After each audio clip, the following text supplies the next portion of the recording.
ప్రభువునందు ప్రియమైన దేవుని బిడ్డలారా, మరి ఒకసారి ఈ బ్లెస్డ్ మినిస్ట్రీస్ ద్వారా జరుగుతున్న ఈ పరిచర్యకు, నేటి దిన ఆరాధనకు మిమ్మల్ని అందరినీ నేను ప్రేమతో ఆహ్వానిస్తూ ఉన్నాను. మీరందరూ మా కొరకు ప్రార్థన చేస్తున్నారని మేము నమ్ముతున్నాము. మీ ప్రార్థనలే మాకు ప్రోత్సాహకరం. మీరు ఇస్తున్నటువంటి సమాధానాన్ని బట్టి, మీ ప్రత్యుత్తరాలను బట్టి మేము ఎంతో సంతోషిస్తున్నాము. మా కొరకు ప్రార్థన చేయండి. ప్రార్థన. ప్రేమ కలిగిన మా తండ్రి, కనికరములు కలిగిన తండ్రి, కనికరముందు ఐశ్వర్యవంతుడైన దేవా, నిన్ను స్తుతిస్తున్నాము, ఆరాధిస్తున్నాము. సకల ఆశీర్వాదముల కర్తవైన దేవా, అన్ని ఈవులకు దాత, అన్ని వరములకు తండ్రి, నిన్ను స్తుతిస్తున్నాము, ఆరాధిస్తున్నాము. నేటి దినమున మేము ఈ పరిస్థితిలో ఉన్నామంటే అది మా మంచితనము కాదు, మా నీతి కాదు, కేవలము నీ కృపా భాగ్యం. అందుకు నీకు స్తోత్రాలు, వందనాలు చెల్లిస్తున్నాం. మా జీవన యాత్రలో మీరు మాకు నాయకుడుగా, మా జీవన యాత్ర పడవలో మీరు నావికుడిగా ఉండి మమ్మల్ని నడిపిస్తున్నందుకై నీకు స్తోత్రాలు, వందనాలు చెల్లిస్తున్నాం. పరిశుద్ధాత్ముడిగా దేవుడుగా మా యందు నివసిస్తూ మమ్మల్ని నడిపిస్తున్న దేవుడు నీకు వందనాలు. మేము కుడితట్టెను ఎడమతట్టెను తిరిగినను ఇదే త్రోవ, దీనిలో నడువుడి అని మీరు మాకు శబ్దం వినిపిస్తూ మమ్మల్ని నడిపిస్తున్న దేవుడు నీకు వందనాలు.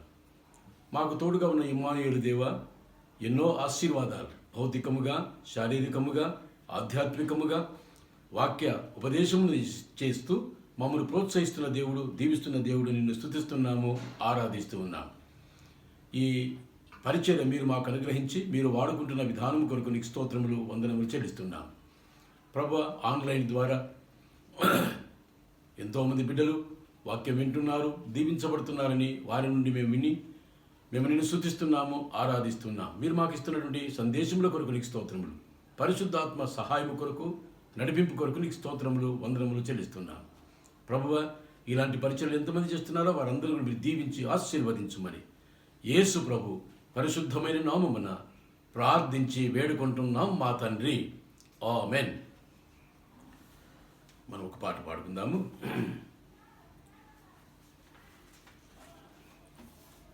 పాట గమనిస్తుండండి. మీకు వస్తే మీరు కూడా పాటను అనుసరించి నాతో కూడా పాడవచ్చు. జీవితాంతము వరకు నీకే సేవ సల్పుదు నంటిని, జీవితాంతము వరకు నీకే సేవ సల్పుదు నంటిని, నీవు నాతో నుండి ధైర్యం నీచి నడుపుము రక్షక, జీవితాంతము వరకు నీకే సేవ సల్పుదు నంటిని. ఎన్ని ఆటంకంబులున్నను, ఎన్ని భయములు కల్గినా, ఎన్ని ఆటంకంబులున్నను, ఎన్ని భయములు కలిగినా, అన్ని పోవును నీవు నా కడ నున్న నిజమిది రక్షక, జీవితాంతము వరకు నీకే సేవ సల్పుదు నంటిని. అన్ని వేళల నీవు చెంతనే ఉన్న అనుభవమీయవే, అన్ని వేళల నీవు నాకు ఉన్న అనుభవమీయవే, తిన్నగా నీ మార్గమందున పోని నడచెద రక్షక, జీవితాంతము వరకు నీకే సేవ సల్పుదు నంటిని, నీవు నాతో నుండి ధైర్యం నీచి నడుపుము రక్షక, జీవితాంతము వరకు నీకే సేవ సల్పుదు నంటిని. ప్రియమైనటువంటి దేవుని బిడ్డలారా, దేవుని వాక్యములో నుండి మనం చాలా ప్రాముఖ్యమైనటువంటి ఒక అంశం మనం ధ్యానం చేస్తూ ఉన్నాము. మన జీవితంలో అనేక సార్లు ఆధ్యాత్మికంగా వెనుకబడిపోయినటువంటి జీవితాలు మనం గమనిస్తూ ఉంటాం. ఉదాహరణకు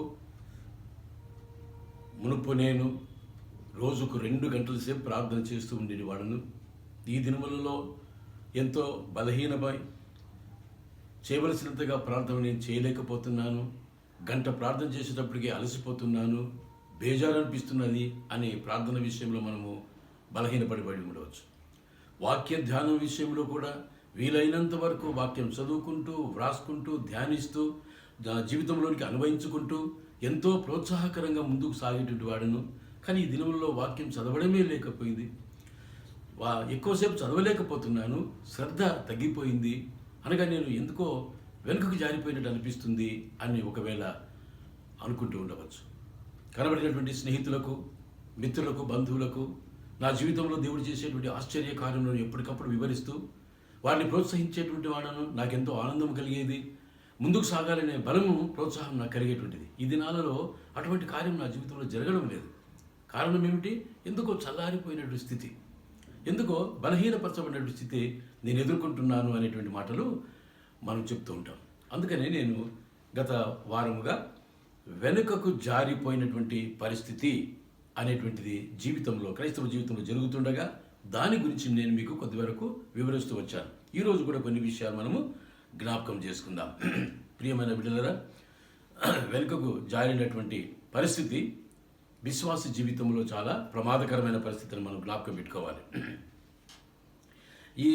ఈ దినాలలో ముఖ్యంగా పరిస్థితులు మనకు విరోధముగా ఉన్నప్పుడు లేక ప్రోత్సాహకరంగా లేనప్పుడు మనం చాలా జాగ్రత్తగా ఉండవలసిన వారం. నేను మీకు గతంలో జ్ఞాపకం చేసిన విషయాల్లో ఒకసారి నేను జ్ఞాపకం చేస్తాను.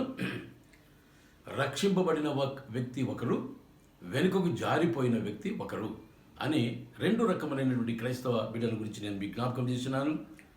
రక్షింపబడిన వాడు అనగా తన పాపం యేసు ప్రభు దగ్గర ఒప్పుకొని, యేసు రక్తము నా పాపం కడుగుతుందని చెప్పి నమ్మి, పాపాలు ఒప్పుకొని, రక్తంలో కడిగించుకొని నీతిమంతుడిగా చేయబడిన వాడు రక్షింపబడినవాడు. వెనుకకు జారిపోయిన వాడు ఎవరనగా రక్షింపబడి దేవుని బిడ్డగా, కుమారుడుగా, కుమార్తెగా చేయబడిన తర్వాత చక్కగా దేవుళ్ళు ఎదుగుతూ తాను పొందినటువంటి నూతన జన్మ అనుభవం ఇతరులకు, స్నేహితులకు, ఇరుపురు వారికి చెబుతూ ప్రోత్సాహకరంగా ముందుకు సాగేటువంటి వాడు ఒకరోజు అకస్మాత్తుగా ఎందుకో శ్రద్ధ తగ్గిపోయింది, ఆసక్తి తగ్గిపోయింది, వాక్యం బిడ్డల ఆశ లేదు, ప్రార్థన చేసుకోలేకపోతున్నాడు అని బలహీన స్థితిని తెలుసుకోవడం చూస్తే వెనుకకు జారిపోతున్నాడు. స్లోగా, క్రమక్రమంగా బైబిల్ చదవడం తగ్గిపోతుంది, ప్రార్థనా జీవితం తగ్గిపోయింది, ఇతరులకు సాక్ష్యం చెప్పేటువంటి జీవితం తగ్గిపోయింది, ఆరాధనకు క్రమంగా వెళ్ళలేకపోతున్నాడు, వాక్యం ధ్యానించుకోలేకపోతున్నాడు, దేవుడి వాగ్దానాలు జ్ఞాపకం చేసుకోలేకపోతున్నాడు. ఎందుకో మెల్లమెల్లగా లోకం వైపు తన దృష్టి మరలినట్టుగా వెనుకకు జారిపోతున్నట్టుగా గమనిస్తున్నాడు అనేటువంటి మాట నేను చెప్పినాను. వెనుకకు జారిపోయేటువంటి పరిస్థితి చాలా ప్రమాదకరం. విశ్వాసికి ఇది మంచిది కాదు అని దేవుని వాక్యం జ్ఞాపకం చేస్తుంది. ఎందుకంటే దేవుని నుండి వెనుకకు జారిపోయినటువంటి వారు దేవునిలో ముందుకు సాగడం చాలా కష్టతరమైన విషయం. దేవదూతలు సహితం కొంతమంది వెనుకకు జారిపోయినారు. ఆదాము హవ్వలు మొదట దేవునితో కలిగిన సంబంధాన్ని విడిచిపెట్టి వెనుకకు జారిపోయినటువంటి స్థితిని చూసినాం మనం. యూదా ఇస్కరియోతు శిష్యులలో ఒకడు, ఆయన కూడా దేవుని విడిచిపెట్టి మెల్లగా వెనుకకు జారిపోయాడు. కనుక ఇలాంటి పరిస్థితి మన జీవితంలో కనబడుతుందా? అట్లయితే ఇదే సమయము, నిన్ను నువ్వు సరిచేసుకోవాలి, నీ జీవితాన్ని దిద్దుకోవాలి, నీ పరిస్థితిని చక్కబెట్టుకోవాలని దేవుడు జ్ఞాపకం చేస్తున్నాడు. ఇంకొక సంగతి నేను చెప్పి అక్కడ నేను ఆపినాను. ఏది? మానవులలో 3 రకములైనటువంటి మనుషులు ఉంటారు.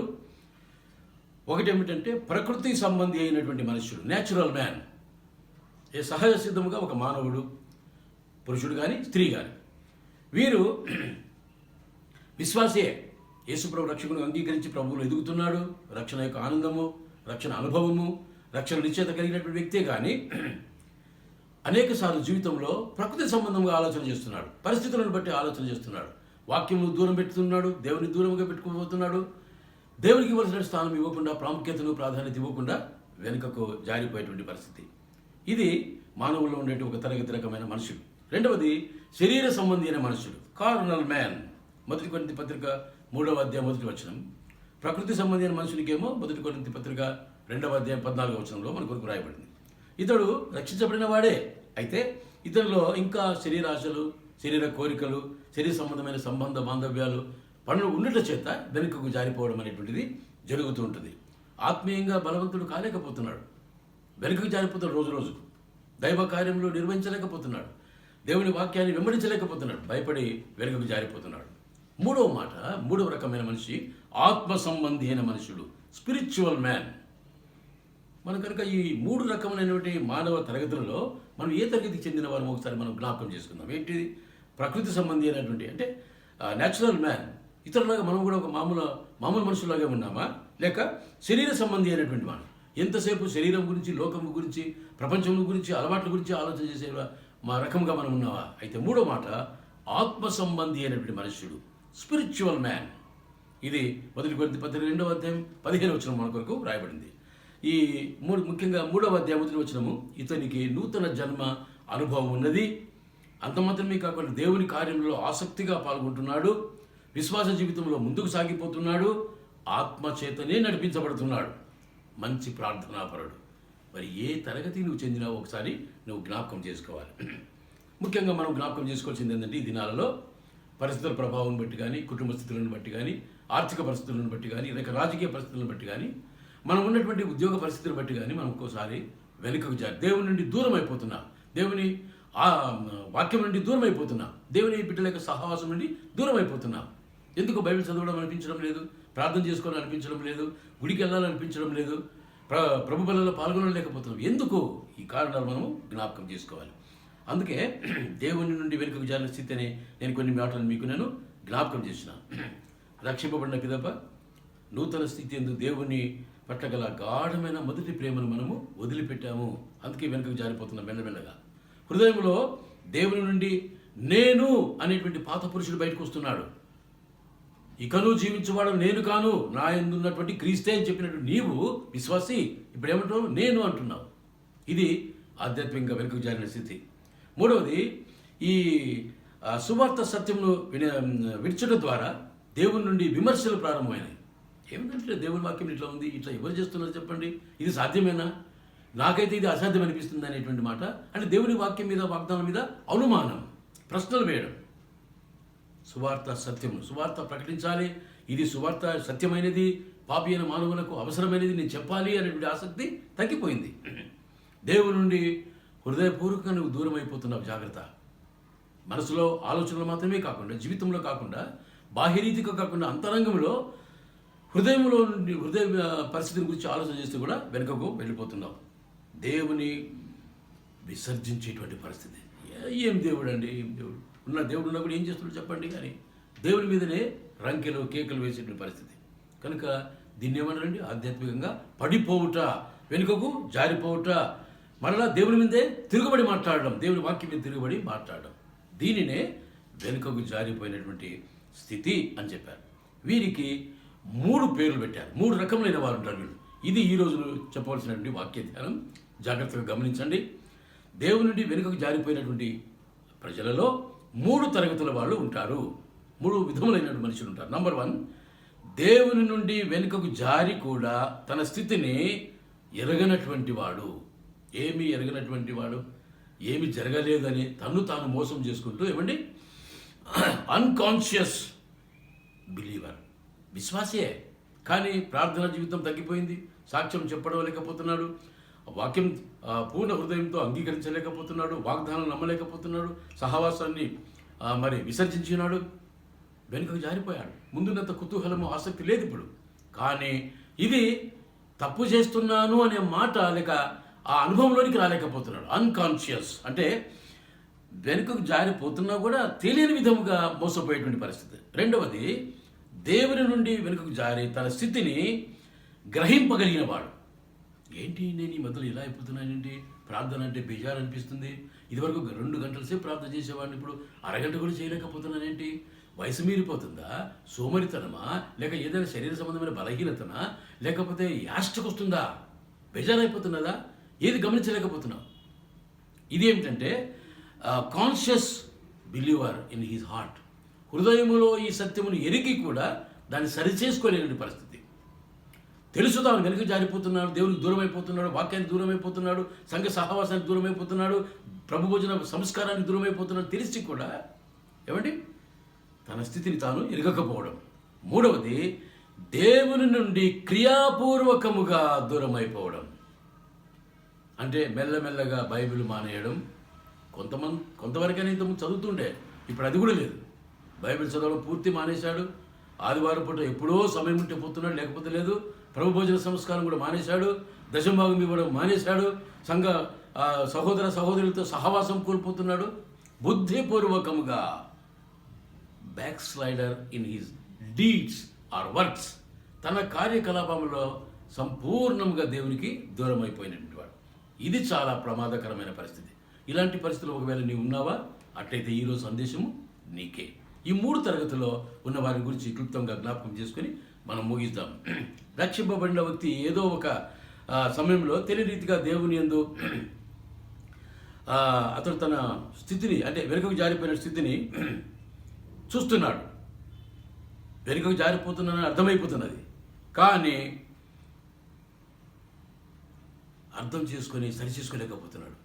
రోజుకి ఇది వరకు 10 అధ్యాయాలు బైబిల్ చదివేవాడు, రోజు 10 అధ్యాయాలు చదివేవాడు. ఇప్పుడు ఏంటంటే 5 అధ్యాయాలు లేకపోతే 3 అధ్యాయాలు దిగిపోయింది. రెండవదిగా బైబిల్ చదవడం మాత్రమే కాక ఇదివరకు ధ్యానించేవాడు, ఇప్పుడు చదవడమే కష్టమైపోతున్నది. మూడవదిగా ప్రార్థన, కొద్ది కొద్దిగా సమయం ప్రార్థనలో కూడా తగ్గిపోతున్నది. అంటే 3 విషయాల్లో కూడా బలహీనపరచబడిపోవుట, చల్లారిపోవుట, దిగజారిపోవుట, వెనుకకు మళ్ళుట. ఇది ఎంత ప్రమాదకరమైన పరిస్థితితో మనం గమనించాలి. పూర్వం ప్రతి చిన్న విషయానికైనా ప్రభు పాదం దగ్గర మోకరించి, ప్రభు ఈ విషయంలో మీ చిత్తం ఏమిటి, నేనేం చేయాలి, ముందుకు సాగాలా, నేను ఆపేయాలా, మీరు నడిపించండి ప్రభు, మీ చిత్తానుసారంగా, మీ వాగ్దానముల మేరకు, మీ వాక్యానుసారంగా నన్ను నడిపించండి అని ప్రార్థన చేసుకుంటూ ముందుకెళ్ళేవారు. ఇప్పుడు అది జరగడం లేదు. ఒకవేళ పరిశుద్ధాత్ముడు చెప్పినా కూడా ఇది దైవ చిత్తమా, నా సొంత ఆలోచననా, లేకపోతే ఇతరులు ఇలా చేస్తున్నారు కదా అని అనుకుంటున్నావా? అంటే దేవుడి వాక్యం మీద, వాగ్దానం మీద అనుమానం వస్తున్నదా? చూడండి ఎంత ప్రమాదకరమైన పరిస్థితి. ఇదే వెనుకకు జారిపోతున్నామనే స్థితి చూస్తూ ఉండి కూడా అర్థం చేసుకోలేని పరిస్థితి. ఇది చాలా ప్రమాదకరమైనది. అర్థం చేసుకుంటే ఒకవేళ సరిచేసుకునే పరిస్థితి దేవుడు ఇవ్వవచ్చు. దేవుడు కరుణించి కటాక్షించేటువంటి గొప్ప దేవుడు, కరుణామయుడు. కానీ ఆ స్థితిని గమనించడం లేదని నేను మీకు జ్ఞాపకం చేస్తున్నాను. ఇదివరకు కనీసం ఉదయం నుండి సాయంకాలం వరకు ఎవరైనా ఒకరు కనపడినా వారికి సువార్త చెప్పేవాడు. యేసు ప్రభు నీ కొరకు ఇలా చేశాడు, పరలోకం విడిచిపెట్టి ఈ లోకానికి వచ్చినాడు, శిలువ మీద మరణించాడు, నీ పాపం అంతా ఆయన మీద వేసుకున్నాడు, నువ్వు పొందవలసిన శిక్ష ఆయన పొందినాడు, తీర్పు పొందాడు, భయంకరమైన ఘోరాతి ఘోరంగా శిలువ మీద మరణించాడు, రక్తం కార్చాడు. ఎందుకంటే ఆ రక్తం ద్వారా నీ పాపాలు కడగాలని సాక్ష్యం చెప్పేవాడు. నా జీవితాన్ని ఎలా దేవుడు మార్చాడు, నేను ఇప్పుడు దేవుని బిడ్డ, నాకు పాపానికి ఏం సంబంధం లేదు సాక్ష్యం చెప్పేవాడు. నువ్వు ఇప్పుడు ఏం చెప్తున్నావు? ఏమి చెప్పలేకపోతున్నావు. ఒక నిర్లక్ష్యమైన స్వభావం, ఒక సోమరితనం ఏర్పడింది. బుద్ధిపూర్వకంగా దాన్ని వదిలిపెట్టేసినావు. ఒకరికైనా ఇంతకుముందు సువార్త చెప్పకపోతే నీ ఆత్మకు శాంతి కలిగేది కాదు, నెమ్మది కలిగేది కాదు. సాయంకాలం లోపల కనీసం ఒకరికైనా దేవుని సువార్త చెప్పాలి అనేటువంటి ఆసక్తి, పట్టుదల ఉండే ఇంతకుముందు. ఇప్పుడు అది లేదు. ఏమైపోయింది? వెనుకకు జారిపోతున్నాం, చల్లారిపోతున్నాం. మనం ఇతరులు పాపంలో పడిపోయినప్పుడు వారి విషయమే ఇంతకుముందు దుఃఖంతో ప్రలాపించి ప్రార్థన చేసేటువంటి అనుభవం నీకుండే. ఇప్పుడేం చేస్తున్నావు? పాడైపోలే, నాదేముంది, వాడితో వాడే బావిలో పడుతున్నాడు, త్రోవ తప్పిపోతున్నాడు, నేనేం చేయగలనని ఒక రకమైన నిర్లక్ష్య స్వభావం వచ్చింది. నశించిపోతున్న ఆత్మల ఇంతకుముందు ఎంత భారం ఉండే, ప్రసవ వేదన ఉండే. ఇప్పుడేంటి? పోతే పోనీ మనం నాకెందుకు, వాడి ఫేట్ వానికి ఎంతే, వాడి దురదృష్టం అనుకుని నువ్వు నిర్లక్ష్యం చేస్తున్న నశించిపోతున్న ఆత్మ విషయం ఎంత ప్రమాదకరమైన ఒకసారి మనం జ్ఞాపకం చేస్తాం. ఇంతకుముందైతే ప్రతి చిన్న విషయంలో కూడా దేవుని స్తుతిస్తూ దేవుని ఆరాధించేవాడు. దేవుడు ఎన్ని మేళ్లు చేసినాడు, ఎన్ని ఆశీర్వాదాలు ఇచ్చాడు నీకు, నీ భార్యకు, నీ భర్తకు, నీ పిల్లలకు ఎన్ని ఆశీర్వాదాలు ఇచ్చాడు. నీ ఉద్యోగంలో ఎంతగా తోడ్పడి నీకు కాపాడుతున్నాడు. అయినా కూడా ఒక్క విషయం కూడా జ్ఞాపకం పెట్టుకుని దేవునికి కృతజ్ఞతావందనాలు నాకు చెప్పడం లేదు. అన్నీ కూడా నిర్లక్ష్యం చేస్తున్నావు, మర్చిపోతున్నావు. స్తుతి జీవితమే తగ్గిపోయింది, ఆరాధన జీవితమే తగ్గిపోయింది. తర్వాత అనేక రకమైన బలహీనతలు మెల్లమెల్లగా నీ జీవితంలోనికి ప్రవేశిస్తున్నాయి.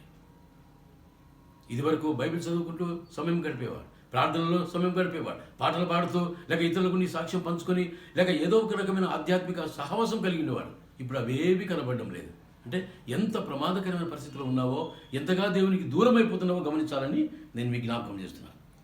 మరి ఈ పరిస్థితిలో నీవు ఉండడము చాలా ప్రమాదకరమని గ్రహించిన తర్వాత, సరే ఇక నా జీవితం ఇలా అయిపోతుందని నేను ఊహించలేదు, ఇంత నిరుత్సాహం కలుగుతుందని చెప్పి నేను ఇప్పుడు అనుకోలేదు, ఇక ఏం చేస్తాం, నేను ఎవరు ఏం చేయలేరు, ఇక దేవుడు కూడా నాకు ఏం చేయలేడు సహాయం అని నిరుత్సాహపడవద్దు.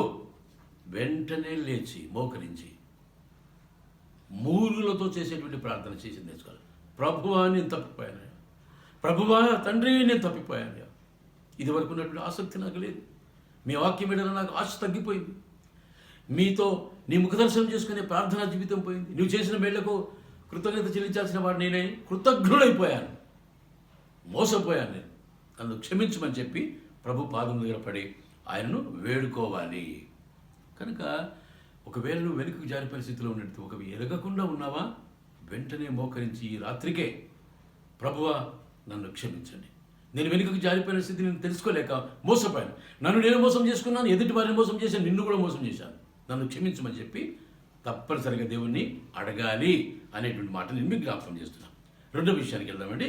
రెండో విషయం, దేవుని నుండి వెనుకకు జారిన స్థితిని గురించినటువంటి గ్రహింపు గలవాడు. ఇంతకుముందేమో అసలు నేనేం వెనక్కి జారిపోలేదండి, నన్ను I'm all right, absolutely all right అని అనుకున్నావు. మోసం చేసుకున్నావు, నీవు మోసం చేసుకున్నావు, దేవుడు కూడా మోసం చేశావు, ఇంట్లో ఉన్న వారు కూడా మోసం చేశావు. ఇప్పుడైతే ఈ వ్యక్తి ఏమంటున్నాడు, ఎస్ నేను వెనుక జారిపోయినా, ముందున్నటువంటి ఆసక్తి నాకు లేదు, తగ్గిపోయింది, బలహీనుడు అయిపోయినాను, వాక్యం సాక్ష్యం చెప్పలేకపోతున్నాను, ఏదో ఒక రకమైన భీతి నాకు ఏర్పడుతున్నది, నేను వెనుకకు జారిపోయాను అంటే వెనుకకు జారిపోయిన స్థితిని గ్రహించి జాగ్రత్త పట్టకు అవకాశం దేవుడు ఇస్తాడనే మాట మనం జ్ఞాపకం చేసుకోవాలి. వెనుకకు జారడం అనేటువంటిది మొట్టమొదట హృదయము దేవుని నుండి దూరం అయిపోయిందని జ్ఞాపకం చేసుకొని, హృదయంలో దేవునికి స్థానం, అది ఆయనకు సింహాసన ఆసీనం ఉండవలసినటువంటి స్థలం. హృదయమే దేవాలయం అని మనం పాడుకుంటాం. ఆ ఆలయంలో దేవునికి సింహాసనం, మొదటి స్థానం, ప్రథమ స్థానం ఇవ్వాల్సినటువంటి పరిస్థితి మనం కల్పించుకోవాలి. పిమ్మట క్రియలలో అది ప్రవేశిస్తుంది. జాగ్రత్త.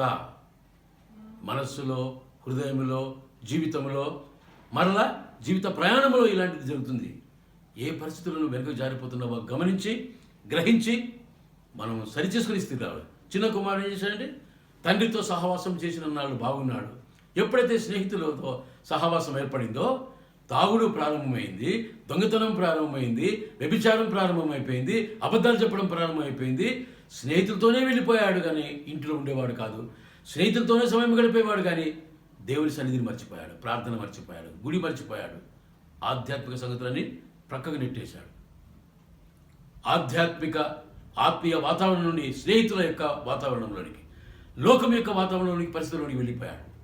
గనక ఈ రెండవది చాలా ప్రమాదం. తప్పిపోయిన కుమారుడు అనే మాట మనం చదువుకున్నాం బైబిల్ గ్రంథంలో.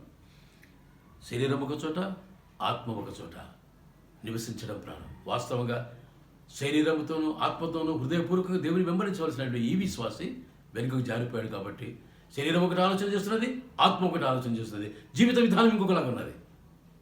ప్రియ స్నేహితురాలా, నీ పరిస్థితి ఎలా ఉన్నదో ఒకసారి జ్ఞాపకం చేసుకోవాలి. ఇలాగా ఉండడము ఇది మంచి స్వభావం కాదు, మంచి జీవితం కాదు, మంచి పరిస్థితి కాదని నేను మీకు జ్ఞాపకం చేస్తున్నాను. చిన్న తప్పైన కుమారుడు ఏం చేశాడు, దూర దేశానికి వెళ్ళవలసి వచ్చింది. ఎందుకంటే ఇక్కడ ఉన్నది ఇంత బాగలేదు, తన ఇష్టానుసారంగా ఆలోచన చేయలేకపోతున్నాడు, తన ఇష్టానుసారంగా అనుభవించలేకపోతున్నాడు, లోకమును విడిచిపెట్టలేకపోతున్నాడు. కనుక తండ్రి సహవాసం నుండి, ఇంటిలో ఉన్నటువంటి వారి యొక్క సహవాసం నుండి దూర దేశంలోకి వెళ్ళిపోయాడు. ఇంట్లో ఉన్నవారి సహవాసమే కాదు, ముఖ్యంగా దేవుని యొక్క సహవాసం నుండి దూరం అయిపోయాడు. ఆధ్యాత్మిక వాతావరణంలో ఆత్మ సంబంధులతో ఉండవలసిన వాడు, దేవుని మందిరంలో ఉండవలసిన వాడు ఇప్పుడు లోకముతో ఉన్నాడు, అంటే దేవునికి దూరం అయిపోయాడు. అందుకే దూర దేశమునకు తరలిపోయిన చిన్న కుమారుని వలె నువ్వు ఉన్నావు. దేవుని విడిచిపోయినటువంటి వారి జీవితంలో ఇలాగే ఉంటుంది. మరి జ్ఞాపకం చేసుకున్నాము, దేవునికి దూరం అయిపోతున్నాము. ఏ విషయాలు, ప్రార్థన విషయం తగ్గిపోయి ఉండొచ్చు, ఆరాధన విషయం తగ్గిపోయి ఉండొచ్చు, ఆలయములకు సహవాసానికి వెళ్ళడం తగ్గిపోయి ఉండొచ్చు, సాక్ష్యం చెప్పి తగ్గిపోయి ఉండవచ్చు, బైబిల్ ధ్యానం చేసేటువంటి విధానం తగ్గిపోయి ఉండవచ్చు. ఏ విషయంలో తగ్గిపోయినావు అంటే ఏ విషయాలు దేవునికి దూరం అయిపోయినావు? ఇంతకుముందు అయితే టైం దొరికితే చాలు దేవుని పాదం దగ్గర కూర్చొని బైబిల్ చదువుకునేవాడిని, ధ్యానించేవాడు, ఇతరులకు చెప్పేవాడు, ప్రార్థన చేసేవాడు, ఆరాధన చేసేవాడు, గుడికి వెళ్ళేవాడు, కాపరి దగ్గరికి వెళ్ళేవాడు, బంధువుల దగ్గరికి వెళ్ళి సాక్ష్యం చెప్పేవాడు. ఇప్పుడు అవన్నీ లేవు. అంటే ఏమండి, అన్నిటికీ దూరం అయిపోయినా, ముఖ్యంగా దేవునికి దూరం అయిపోయినావని జ్ఞాపకం పెట్టుకోవాలి. హృదయము దేవుని విడిచినను క్రియలలో దేవునితో ఉన్నట్లే కొంతమంది నటిస్తూ ఉంటారు. ఇది ఇంకా ప్రమాదకరమైన, నాశనకరమైనట్టు. దేవునికి దూరం అయిపోయినట్లున్నారు, దేవుని కార్యములు కూడా దూరం అయిపోయినారు, కానీ దేవునితో ఉన్నట్లనే యాక్టింగ్ చేస్తుంటారు అన్నమాట. నటన మంచిది కాదు. లోకంలో నువ్వు నటన చేయవచ్చు, నీ స్నేహితులతో నువ్వు నటన చేయవచ్చు, కానీ దేవునితో నటన చేయవద్దు. దేవుని వాక్యంతో చేయవద్దు, దేవుని మందిరంతో చేయవద్దు, దేవుని యొక్క పరిచయంలో నటన పనికిరాదు. అది దేవునికి ఇష్టం లేదు. నీ జీవితం సర్వనాశనం అయిపోతుందని నేను మీకు జ్ఞాపకం చేస్తున్నాను. చిన్న కుమారుడు తాగుబోతుల విందులలో ఉండిపోయాడు. Instead of staying in the house of God, దేవుని మందిరంలో ఉండవలసిన వాడు దొంగలు, దోచుకునేవారు, దుర్మార్గులైన స్నేహితుల యొక్క సహవాసంలో మునిగిపోయాడు. జాగ్రత్త. ఇది ఎరిగి కూడా నువ్వు దూర దేశానికి వెళ్ళిపోయినావంటే దేవుని నుండి దూరముగా, దేవుని మందిరము నుండి దూరముగా, సహవాసం నుండి దూరముగా, వాక్యం నుండి దూరముగా, ప్రభు బలం నుండి దూరముగా, సాక్ష్య జీవితానికి దూరంగా ఉన్నామేమో. ఎన్ని రోజులైంది ప్రభు బలంలో పాల్గొని, ఎన్ని రోజులైంది ఇతరులకు సాక్ష్యం చెప్పి, ఎన్ని రోజులైంది ప్రభుతో సహవాసం చేసి, ఆరాధన చేసి ఎన్ని దినములైంది. జ్ఞాపకం చేసుకుందాం ఒకసారి. మూడవదిగా నేను ఈ మాట చెప్పి నేను ముగిస్తున్నానండి. మూడవ మాట, దేవుని నుండి క్రియల వలన లేక క్రియారూపకముగా మాట్లాడడం, లేకపోతే బోధించడం విషయంలో కానీ, లేకపోతే ఇంకొకటి మాత్రమే కాకుండా ఇప్పుడు క్రియారూపకముగా. ఇదివరకు ఏం చేసామండి? ఎప్పుడు బైబిల్ చదువుకుందామా, ఎప్పుడు వాక్యం ధ్యానించుకుందామా, ఎప్పుడు మోకరించి ప్రార్థన చేసుకుందామా, ఎప్పుడు దేవుని బిడ్డల సహవాసంలో పాల్గొని దీవించబడదామా, ఎప్పుడు గుడికి వెళ్ళి ప్రార్థనలో ఉందామా, లేకపోతే ఉపవాస ప్రార్థనలో ఉందామా, ఆరాధనకు వెళ్దామా అనేటువంటి క్రియల గురించి ఆలోచన చేసేవాడు. ఇప్పుడేమండి, ఎవరి దగ్గరికి వెళ్తాము? మా స్నేహితుడు ఆంజనేయులు ఉన్నాడు కదా, వాడి దగ్గరికి వెళ్దామా? మా స్నేహితుడు ఇంకొక Srinivas, oh my good old friend, వాడి దగ్గరికి వెళ్దామా? ఇంకొక స్నేహితుడు తిరుపతి, నేను వాడిద్దరు క్లాస్మేట్స్, అయ్యో వాళ్ళతో మాట్లాడినాడైందని అక్కడ అలాంటి ఆలోచనలు, అలాంటి సహవాసములు కోరుకునేటువంటి పరిస్థితుల్లోనికి వెళ్ళిపోతున్నాయి. అంటే క్రియారూపకం. ఇంతకుముందు ఏమండి, ఊరికే మనస్సులో ఆలోచనలోనే ఉన్నావు. ఇప్పుడు ఏం చేస్తున్నావు? ఆ మనస్సులో ఉన్నటువంటివి ఆలోచనలు ఏం చేస్తున్నావు అండి? క్రియారూపకము దాల్చున్నాయి. Instead of attending a service, దేవుని మందిరానికి పోయేదానికి బదులుగా ఇప్పుడేమిటి, స్నేహితుల దగ్గరికి, వాళ్ళ సహవాసం దగ్గరికి వెళ్దాం అనుకుంటున్నాం. వాళ్ళ దగ్గర పోయి పిచ్చాపాటి మాట్లాడుకుందామని, లేకపోతే ప్యాక్ ఆట ఆడుకుందామని, గతంలో జరిగినవన్నీ గుడి జ్ఞాపకం వచ్చి it is good time to pass with my friends and colleagues అని అనుకుంటున్నావా? ఒకవేళ ఎంతగా దిగజారిపోయింది నీ పరిస్థితి, నువ్వు ఒకసారి జ్ఞాపకం చేసుకుంటున్నావా? క్రియల మూలముగా ఇంతగా దిగజారిపోయినప్పుడు కూడా ఇంకా గ్రహింపు జ్ఞానం లేకుండా మనం మోసగించుకుంటూనే ఉన్నాము. మనం మోసగించుకుంటున్నాము, ఎదుటి వారిని మోసగిస్తున్నాము, దేవుణ్ణి కూడా మోసగిస్తున్నాం. జాగ్రత్త, ఇది మంచిది కాదు. భవిష్యత్తులకు, నిత్య జీవానికి పనికి వచ్చేటువంటివి పరిస్థితులు కావివి. సరి చేసుకోవాల్సిందని దేవుడు జ్ఞాపకం చేస్తున్నాడు. క్రియారూపకముగా వెనుకకు జారినవాడు. హోషేయ గ్రంథం 9వ అధ్యాయం 10వ వచనంలో, ఇశ్రాయేలు అన్యజనులు సంతోషించినట్లు నీవు సంబరపడి సంతోషింపవద్దు. చూడండి, సంబరపడుతున్నారండి కొంతమంది. దేవుని విడిచిపెడితేనే బాగుంది అనుకుంటున్నారు. ఎప్పుడు చూసినా ప్రార్థన అన్నారండి, ఎప్పుడు చూసినా సువార్త ప్రకటిద్దాం పోదాం రండి, ప్రేయర్ మీటింగ్ పోదాం రండి, బైబిల్ స్టడీ పోదాం రండి, ఆ ఇంటిని దర్శిద్దాం రండి అని ఇదే ఉంది. కానీ తంతు అరే కనీసం ఒక రోజైనా సినిమాకి పోదాం రండి, ఎప్పుడైనా పాస్టర్ గారు అనలే, సంఘ పెద్దలు అనలే. ఇలాంటి ఆలోచనలు మనకు మెల్లమెల్లగా బయలుదేరుతున్నాయి. వాటిలోనే సంతోషిస్తాను అనుకుంటున్నావా? దేవుని విడిచిపెట్టినావనే మాట ముఖ్యంగా జ్ఞాపకం పెట్టుకోవాలి. దేవుని స్థానంలో ఇంకొక దాన్ని తీసుకొచ్చి పెట్టావు, ఇంకొక విగ్రహాన్ని పెట్టుకున్నావు, దాన్ని పూజిస్తున్నావు. జాగ్రత్త. పూజించవలసిన వాడు, పూజార్హుడు దేవుడు మాత్రమే. అందమును పూజిస్తున్నావా? ఉద్యోగమును ప్రేమిస్తున్నావా? లోకమును ప్రేమిస్తున్నావా? పూజిస్తున్నావా? ఒక్కసారి జ్ఞాపకం చేసుకుందాం. క్రియారూపకముగా దేవుని విడిచిన వారు రెండు విధములుగా పాపము చేస్తున్నారని జ్ఞాపకం చేస్తున్నాను. దేవుని విడిచిపెట్టిన వారు, దేవునికి దూరమైపోయిన వారు రెండు విధములైన పాపం. ఏమిటి? విశ్వాసులు చేయవలసిన విధులు నెరవేర్చలేకపోవడం, సిన్స్ ఆఫ్ ఒమిషన్. ఏది తప్పనిసరిగా చేయాలి, విడిచిపెట్టకూడదని ఏది ఉన్నదో దాన్ని విడిచిపెట్టేసేవారు. ఈ సమయం బుధవారం పూట చర్చిలో బుధవారం ప్రార్థన ఉంటుంది, లేకపోతే బైబిల్ స్టడీ ఉందనుకోండి, ఎంత క్రమంగా ఇదివరకు వెళ్ళేవాడు, దాన్ని వదిలిపెట్టి ఇప్పుడు ఏం చేస్తున్నావు? ఆ సహవాసానికి బదులుగా ఇంకొక సహవాసానికి వెళ్తున్నావు, స్నేహితులకు సహవాసానికి వెళ్తున్నావు, తాగుబోతులు కూర్చునే చోట కూర్చుంటున్నావు, అబద్ధికులు కూర్చునే చోటకు, అపవిత్రులు ఉండే చోట కూర్చుంటున్నావు. తెలిసి తప్పు చేస్తున్నావు. రెండవదిగా ఇతరుల వలె లేక క్రైస్తవేతరుల వలె నువ్వు కూడా దేవుని యొక్క ఆజ్ఞలను మీరుతున్నావు. దేవుని యొక్క ఆజ్ఞలను లోబడి ఆ మాట చొప్పున నడవలసిన వాడు. దీన్ని అంటారు since of commission. There is a commission from God that you should do it, you should not do it. ఇది చేయాలి, ఇది చేయకూడదు అనేటువంటి దేవుని ఆజ్ఞను నువ్వు అతిక్రమిస్తున్నావు. రెండు రకములైన పాపం. దేవుని కంటే ఏదైనా దేనినైనా నువ్వు ఎవరైనా అధికముగా ప్రేమించిన ఎడల అది తప్పు. దేవుడు ఇది చేయమన్నప్పుడు అది చేయకపోతే తప్పు, చేయవద్దని చేస్తే తప్పు. మన భాషలో మనం తప్పు అంటున్నాం, బైబిల్ భాషలో ఏమన్నారని పాపము అన్నారు. It is a sin according to Bible. Sin is very danger, sin is very danger. జ్ఞాపకం చేసుకుందాం. విశ్వాసులు చేసేటువంటి తప్పిదములు కొన్ని నేను చెప్తాను. పాపములు అనడానికి నాకు ఎందుకో మనసు అప్పడం లేదండి, ఎందుకంటే అది మనకు తగదు. మొదటి యోహాను పత్రిక 5వ అధ్యాయం 17వ వచనం, సకల దుర్నీతియు పాపము అన్నారు. నీతి కానిది పాపము.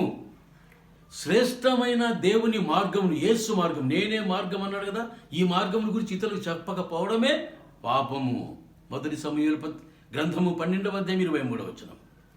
అదే మొదటి సమూయేలు గ్రంథం 12వ అధ్యాయం 23లో ఇంకో మాట ఉంది, ఆసక్తితో ఇతరుల నిమిత్తము ప్రార్థన చేయకపోవటం కూడా పాపమే. జాగ్రత్త. ఇవన్నీ పాపాలని నాకు తెలియదండి, లేకపోతే ఎప్పుడో జాగ్రత్త పడి ఉంటాను. ఇప్పుడు అనుకుంటున్నావా? This is already too late. Correct your self, come to the lord, ask for his forgiveness. క్షమాపణ కూడా కలుగుదాం. మేలైనది చేయనెరిగియో అలాగూ చేయకపోతే కూడా అది కూడా తప్పు కాదు, పాపము అన్నాడు యాకోబు పత్రిక 4వ అధ్యాయం 17వ వచనంలో.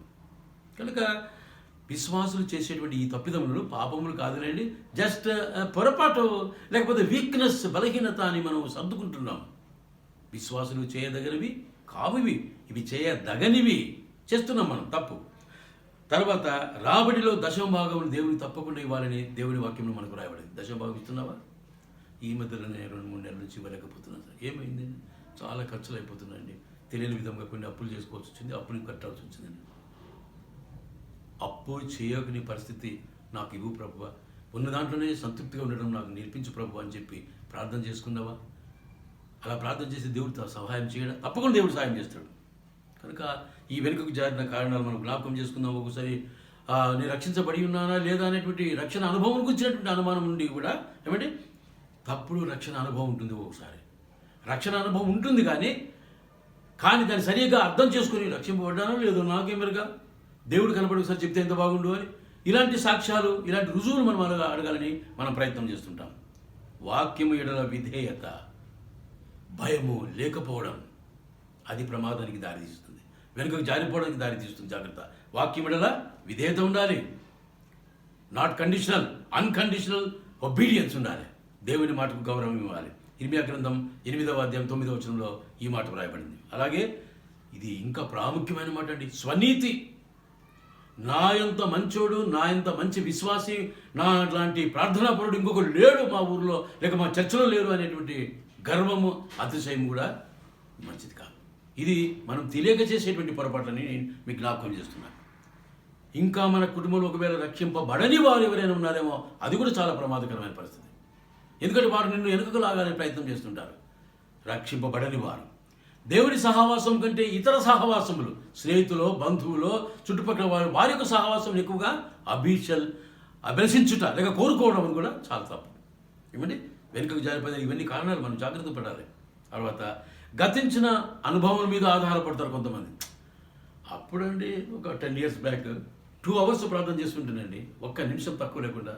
కానీ ఈ రోజుల్లో సొందగిలిపోయినా ఎందుకో అర్థం కావడం లేదని జ్ఞాపకం చేసుకుంటున్నావు ఒక అనుభవాన్ని. రోజుకు 2 గంటలు చేస్తుంటే 3 గంటలు చేస్తుంది కానీ మరి దిద్దుకోలేకపోతున్నావు. కారణం ఏంటండి? నిర్లక్ష్యం, భయం లేనితనం. ప్రభు మా మహిమార్థమై శక్తికి మించిన కార్యం చేసావు గతంలో, జ్ఞాపకం ఉందా? ఒక మీ ప్రక్కింటి వారిలో ఒకరు బాగలేకపోతే మన దేవుడు స్వస్థపరిచి, యెహోవా నేను ప్రార్థన చేస్తాను దేవుడు స్వస్థపరిచ చూడండి, నువ్వు బలమైన ప్రార్థన చేసావా, బిడ్డ స్వస్థపరచబడ్డాడు. అలాంటి సాక్ష్యాలు ఇప్పుడు కనబడడం లేదు. ఎందుకో? బలహీనపరచబడిపోతున్నాం. అలాంటి ప్రార్థన జీవితం మర్చిపోయినాం మనం. దేవుడు క్షమించినటువంటి పాపాలు ఒక్కోసారి అప్పుడప్పుడు కొంతమంది నెమరేసుకుంటుంటారు. నేను ఏందండి అసలు తాగుడు మొదలు పెడితే 1.5-2 గంటలు అక్కడే కూర్చొని కళ్ళు కాంపౌండ్లో ఉండేవాడిని, లేకపోతే అలాగే ఉండిపోయేవాడినండి. కానీ అంత స్టామినా నాకు ఉండేదని దుఃఖపడవలసింది, విచారపడవలసిన దానిలో అతిశయపడుతున్నారు. ఇది ఎంత ఘోరమైనది. ఇవన్నీ ఏమిటంటే వెనుకకు జారిపోయేదానికి కారణాలని గుర్తుపెట్టుకోవాలని జ్ఞాపకం చేస్తున్నా. శరీర అక్కర్ల కొరకై ఆత్మీయ వరములే కొంతమంది అమ్మేసుకుంటున్నారండి. శరీర అక్కర్ల కొరకు దేవుడిచ్చిన ఆత్మ సంబంధమైన వరములు పోగొట్టుకుంటున్నాం.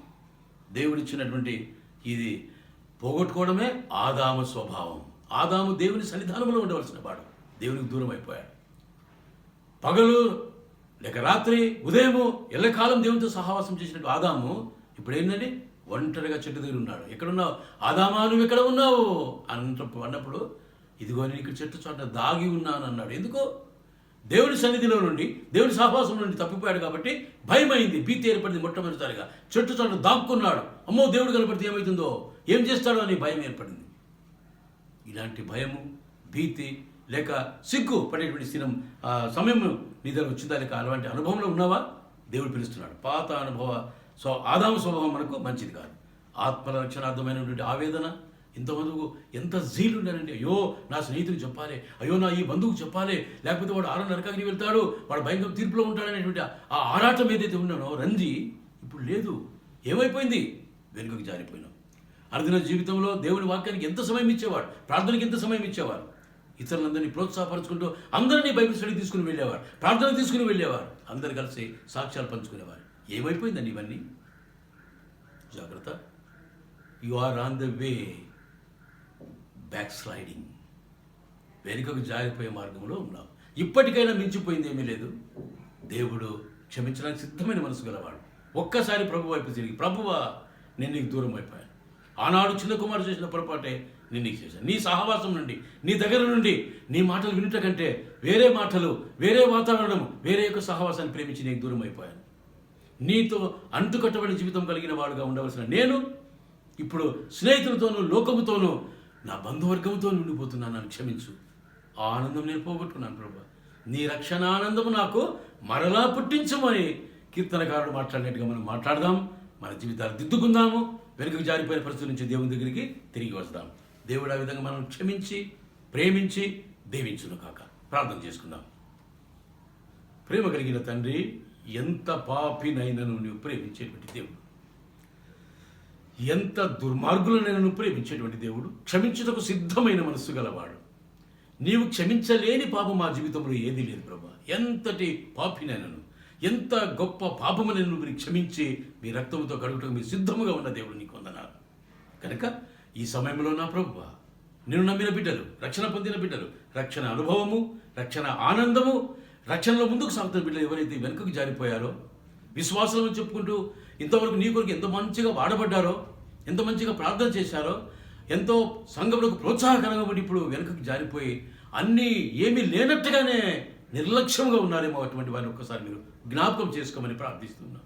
ప్రభువా, ఒక్కసారి వారు మీ వైపు తిరిగి, ప్రభు తండ్రి నన్ను క్షమించు, ఈ స్థితిలో నుంచి నన్ను మీరు తప్ప ఇంకెవరు క్షమించలేరు, నన్ను మీరు హత్తుకోండి ప్రభువా, నేను నీ పాదములు బట్టి అడుక్కుంటున్నాను వారు ప్రార్థన చేసినప్పుడు మీరు ప్రార్థన వినే దేవుడు, నిర్లక్ష్యం చేసే దేవుడు కాదు. మీరు తప్పకుండా క్షమిస్తారని వారు నమ్మి నీ దగ్గరికి వచ్చి ప్రార్థన చేసి తప్పిదములు బలహీనతలు ఒప్పుకొని సరి చేసుకోవడానికి సహాయం చేయమని, తిరిగి ఆ జీవితాన్ని, పడిపోయిన జీవితాన్ని కట్టుకొని మీలో ముందుకు సాగుటకు, బలముగా మీ కొరకు సాక్షులుగా జీవించుటకు, మంచి ప్రార్థనాపరులుగా, సాక్షులుగా లేక దేవుని బిడ్డలుగా నీ కొరకు విశ్వాసమందు, వాక్యమునందు, సాక్ష్యమునందు, ప్రార్థనలో, ఆరాధనలో ముందుకు సాగేందుకు కృప చూపమని ప్రార్థన చేసుకుంటున్నాం. ప్రభువా, మీ క్షమ ఎదుట ఏ పాపము నిలవలేదు. ఎంత పాపినైనా మీరు క్షమిస్తారని వారు మీ దగ్గర తిరిగి మీ దగ్గరకు వచ్చి క్షమాపణ పొందుటకు సహాయం చేయమని ఇచ్చిన ఈ మంచి సమయం కొరకు, మీ వాక్య ధ్యానం కొరకు వందనాలు చెల్లించుకున్నాం. ఈ మా ప్రార్థన మా ప్రభువును ప్రియరక్షకుడైన యేసు స్వామి పేరట ప్రార్థించి వేడుకుంటున్నాం మా తండ్రి. ఆమెన్. తండ్రి దేవుని యొక్క ప్రేమ, కుమారుడైన యేసుక్రీస్తు వారి యొక్క కృప, పరిశుద్ధాత్మ యొక్క అన్యోన్య సహవాసము, సమాధానం మనకందరికీ ఇప్పుడును ఎల్లప్పుడును సదాకాలము తోడైండును గాక. ఆమెన్.